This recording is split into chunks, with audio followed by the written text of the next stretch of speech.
মোল্লার দৌড় মসজিদ পর্যন্ত। এই বাস্তবতা ওনারা রিয়েলাইজ করেন নাই, উপলব্ধি করেন নাই। যারা আজকে বিরোধী দলে আছেন, পার্লামেন্টে খুব সুন্দর কথা, পার্লামেন্টে একদম বক্তৃতা দেওয়া যায়, মাননীয় প্রধানমন্ত্রীর হাত ধরে আবার ওনাকে ধন্যবাদও জানান, খুব সুন্দর ছবি উঠান, ভালো, এটা কালচার, এটাই হওয়া উচিত। কিন্তু পার্লামেন্টের বাহিরে গিয়ে যে আচরণটা, আমি নিন্দা জানাই না, তবে সতর্ক হওয়ার জন্য অনুরোধ করব, সজাগ থাকার জন্য বলবো।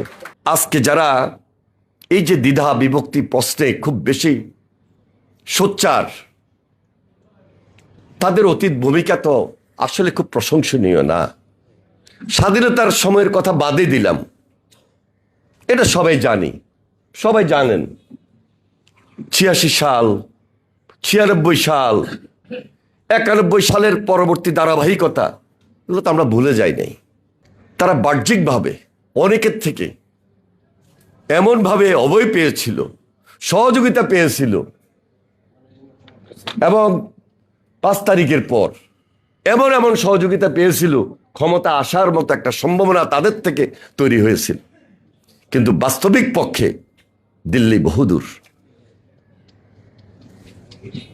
আমাদের দেশে বলে না, মোল্লার দৌড় মসজিদ পর্যন্ত।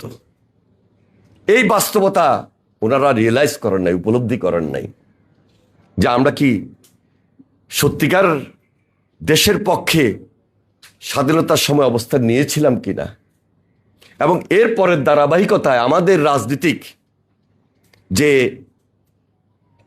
দায়িত্ব ছিল, সেই দায়িত্বের মধ্যে আমরা কন্টিনিউ করেছিলাম কিনা। ওই যে ৮৬ সালের কথা বলেছি, ৯৬ সালের কথা বলেছি, আসলে তো করেন নাই। মানুষ তো এগুলো মনে রেখেছে, এবং ৫ তারিখের পর নির্বাচন পর্যন্ত যে সময়টা পর্যন্ত দেশের জন্য আন্দোলনের পরে আমরা খুব পজিটিভ রাজনীতি করেছি কিনা, আসলে তো করেন নাই। এটা হলো বাস্তবতা। তারপরেও যেহেতু একটা ষড়যন্ত্র এবং অভয়ের মধ্যে কাজ করেছেন বিদায় কিছু আসন পেয়েছেন, খারাপ আসন তো পান নাই।